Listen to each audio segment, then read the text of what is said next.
G-I-A-G-O, Giago. It's an old computer truism. Put garbage data into a computer, you get only amplified garbage out. Omit key data. Input corrupt data. Run it through a loop several times and presto, Giago. Giago. G-I-A-G-O. Garbage in, amplified garbage out. The present Salt Lake County taxation and appeal system specializes in manufacturing Giago.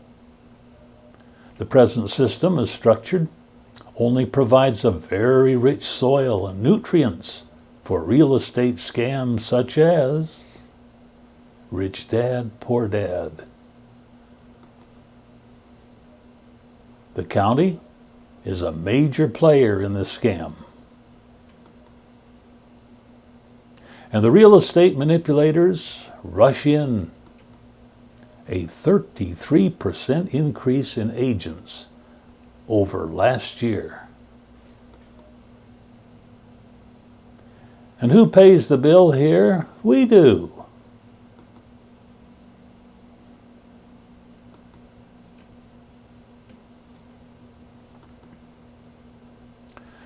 Is there something missing?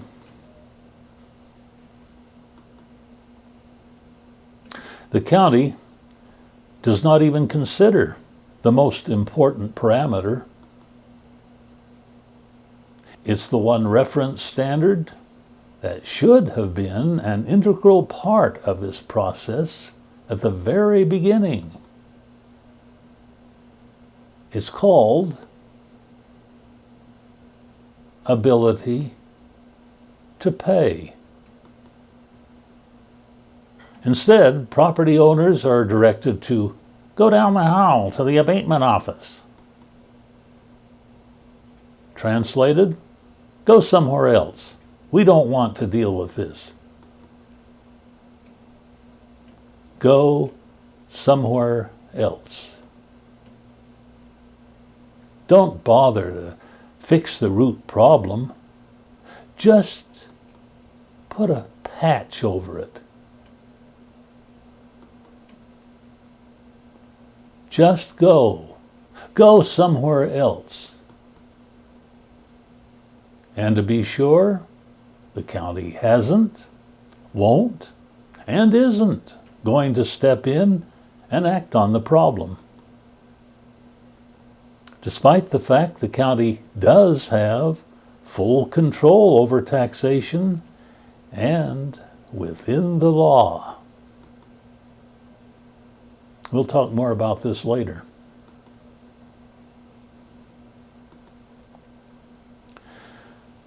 Of the 5 appeal methods allowed, none are workable. It's a system designed to discourage property tax appeal and to assure an out-of-control, runaway taxation system. After all, a system without a reference source only results in chaos. Any system run without a reference standard goes into chaos. We all arrived here at this hearing together because of a reference standard. Time, the clock. Without it, chaos.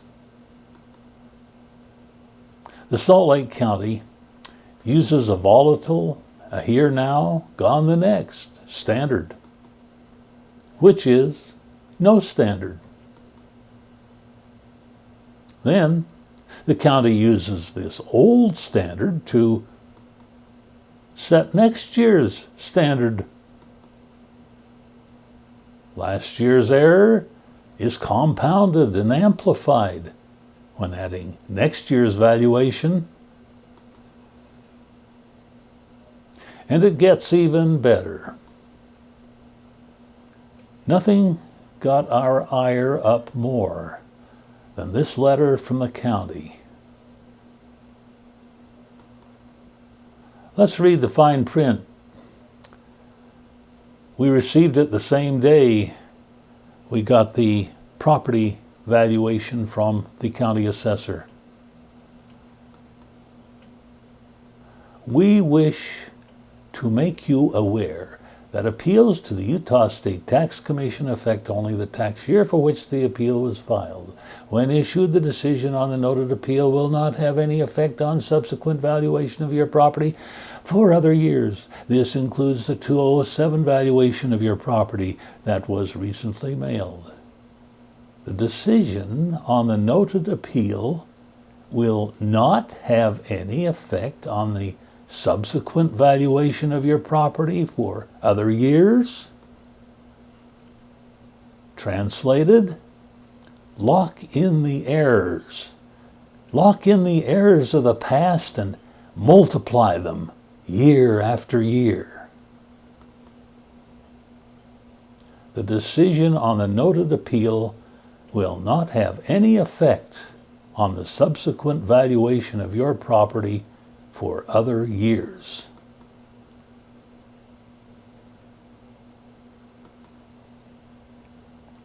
Sounds like a pretty strong threat. We will preserve our errors of the past, regardless of any court action.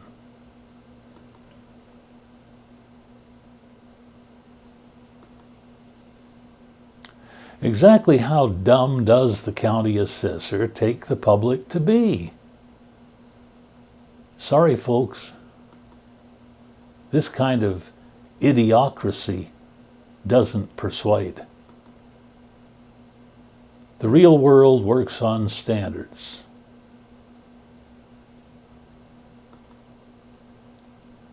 Sorry, this isn't Antiques Roadshow. Wasting the public's time with sick math and giago should not be permitted. Sorting out and making comparisons between new properties and properties of only higher value, then disregarding factual data, is no less than criminal. Our world and lives depend upon firm reference standards.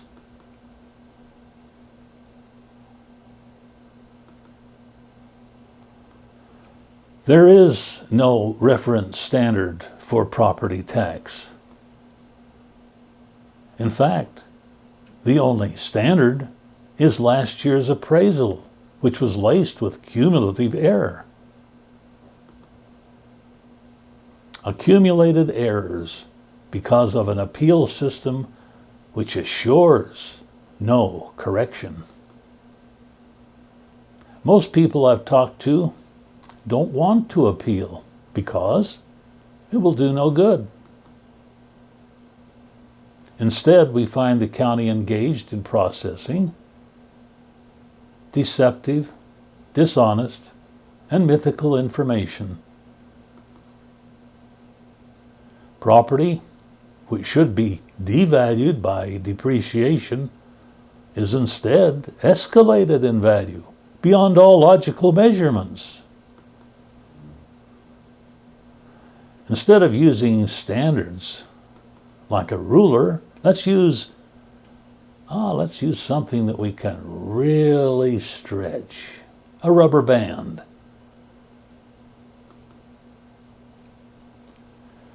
And that is exactly what is being done. A piece of land and a home is thrust up in mythical value, way beyond its factual dollar value, just as if it was once owned by Elvis Presley. Sorry, this isn't Antiques Roadshow.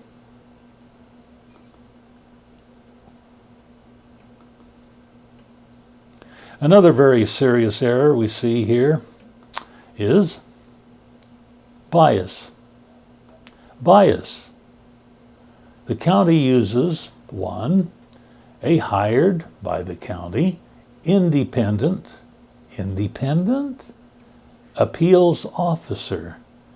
His performance and future is fully controlled by, guess who? The county. The county uses 2, a county paid assessor, whose performance, promotions, salary, and job security are determined by, guess who? The county. The county fairly allows one dissatisfied with an appeal to apply to the Utah State Tax Commission. A judge who is paid with state money and whose future promotions, salary, and job security is assigned the task. He's a judge whose very job depends upon discouraging a win on appeals such as this. We see quite a bit of bias here.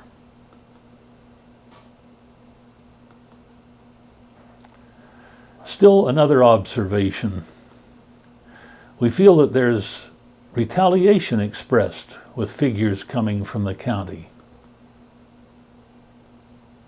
Is it because we appealed? As stated earlier, no other property has faced taxation increases as steep as 584 Cortez. A call to the Salt Lake County Auditor in 2006 asking about these unfair taxation increases yielded this response from him. "Oh, look here, you appealed before. That's the reason." Because we appealed before is going to seal the books closed for future evaluations, appeals, and assessments? And also, these past 2 years show increases in 584 property that no other adjacent neighboring home has experienced. Here's the map with plotted valuations showing 2-year valuation increases. 584 is in the middle at 46%. A 46% increase in 2 years? When 8 properties exceed your own valuation, isn't this way beyond just chance? 584, 46% valuation increase in just 2 years? No other surrounding property experienced such a sharp increase. We read this as unquestionable county assessor retaliation.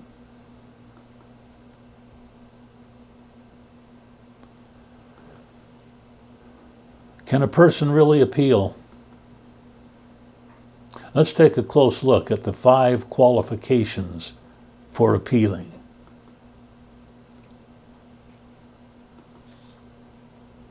A, purchase of the property within 1 year. Huh? Are you kidding?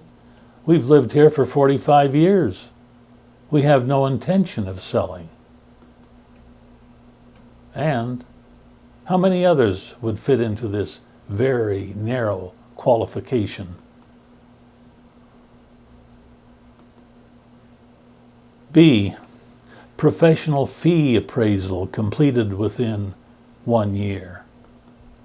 Huh? A fee appraisal?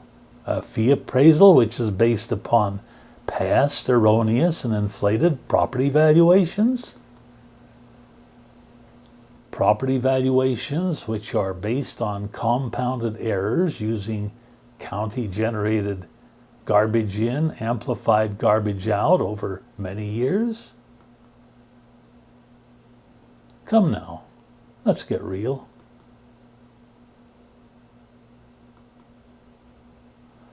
C, sale of 3 or more comparable properties. How does one easily get hold of such information? Frankly, he can't. He must go through a realtor and indirectly access the private multiple listing system at a huge disadvantage.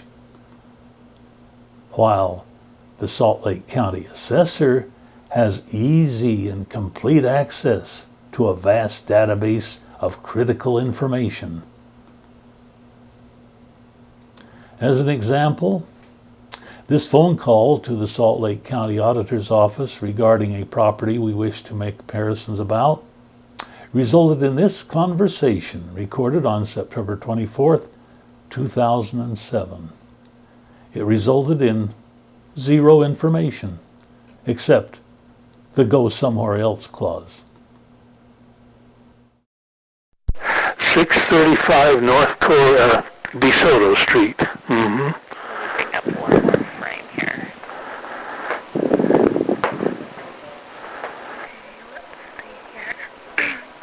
Okay, now the closest I have to 635 North is a 631 North and a 637 North. Do you happen to know the name of the property owner? No, I don't. It is listed when you say adjoining properties. When I click on adjoining properties, it lists 635. Let's see, just a minute. How did I click on that? Or 637, I think it was. Yeah. And then it says see messages, and there's no message there that I can see. See, and it's not a subdivision, which is not too helpful. Yeah. It does skip. According to our system, there is no 635. Huh, I just took a picture of it. It says 635 right on yeah, it says right on there, 635, 637 DeSoto. Using that as a voter.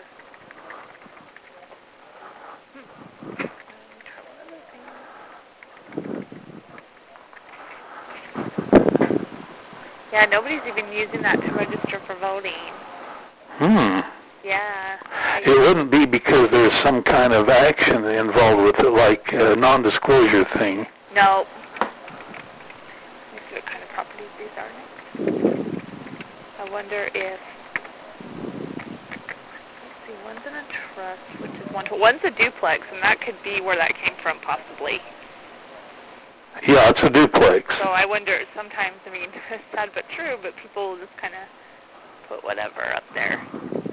And I wonder if that's why that came about. 951. I'm trying to think of what that is. But yeah, the one that's located on 631 North DeSoto is a duplex. So I wonder if they made their own number for that. Yeah, no, I took a picture of 631, and right next door is 635. So it's definitely a duplex that's not listed. They are connected to 631? No, they're not connected. They're separate duplex units. I don't have my codes here because the property at 637 is a code 951. And I don't have my thing here, so I can't. Oh, wait, she has one. Oh, good. Let me see what that is. Okay. It's public, and it's owned by the Housing Authority of Salt Lake City. And what does that mean? I'm not sure. That doesn't tell me too much. Is it like another housing unit, or? No, it's just a duplex. Property. Mm-hmm. Owned by the Housing Authority of Salt Lake City. That's the one that's at 637 North. Uh-huh. But yeah, that's my only guess. In fact, I see that all the time where like duplexes or can sometimes make their own. There's nothing official on it. Uh-huh. Let's see.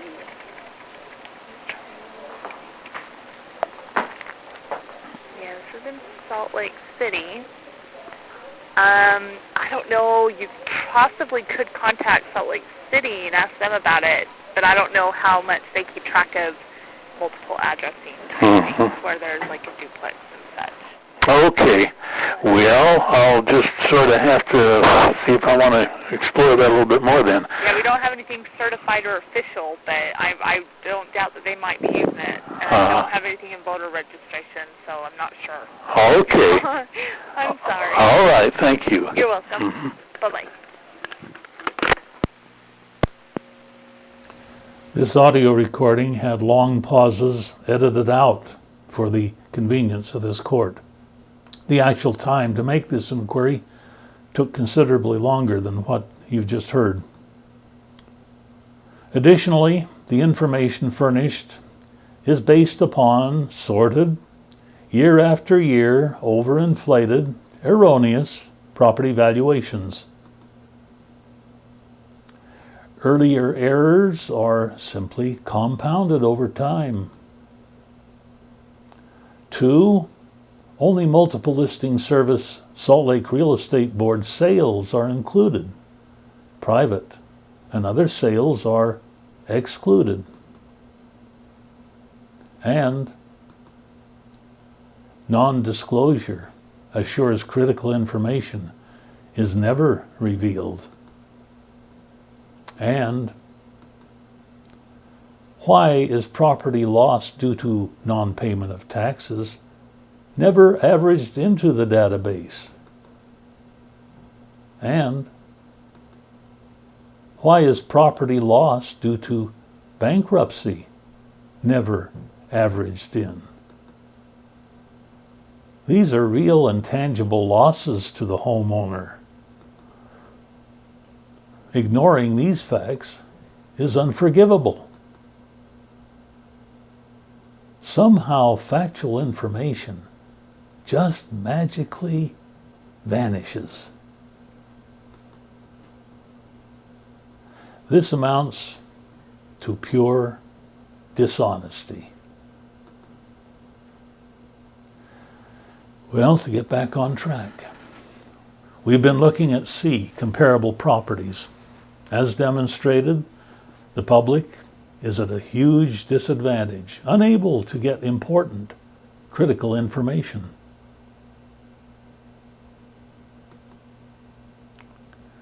D, income capitalization approach to value. Oops, that's not allowed. Not allowed for duplex properties. Well, that seems funny.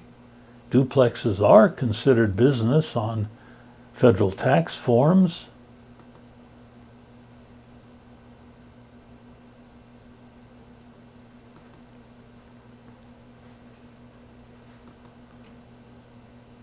And here's the final one.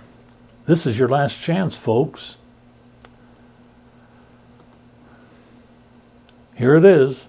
E, factual error or cost approach to value. Oh, you have to see an explanation. You mean this needs to be explained? That fact itself isn't good enough? Hey, this is a great place to stir in lots more giago. Let's turn the page. Factual evidence is least persuasive. Factual evidence is the least persuasive evidence.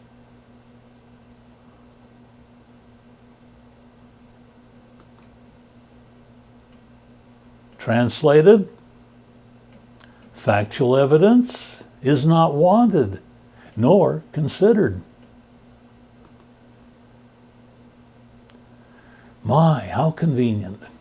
How convenient for the assessor and real estate sharks.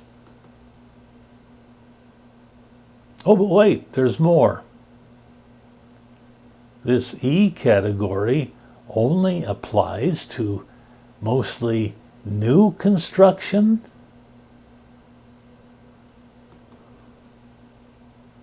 So there you have it, folks. Good luck if you think you can appeal. The one effective feedback source to limit property valuation is thus closed and shut down. With no negative feedback, property valuation is allowed to infinitely spiral up in valuation, because no category exists that will give you a fair appeal. And because there is no reference standard, valuations rise uncontrolled. Rich dad, poor dad. Final word, you will lose your home. And this will be our exact experience. In a very short 20 years, our property tax will exceed our entire total income. Property tax will equal $34,000. Income will be less than $33,000. Property taxation will exceed income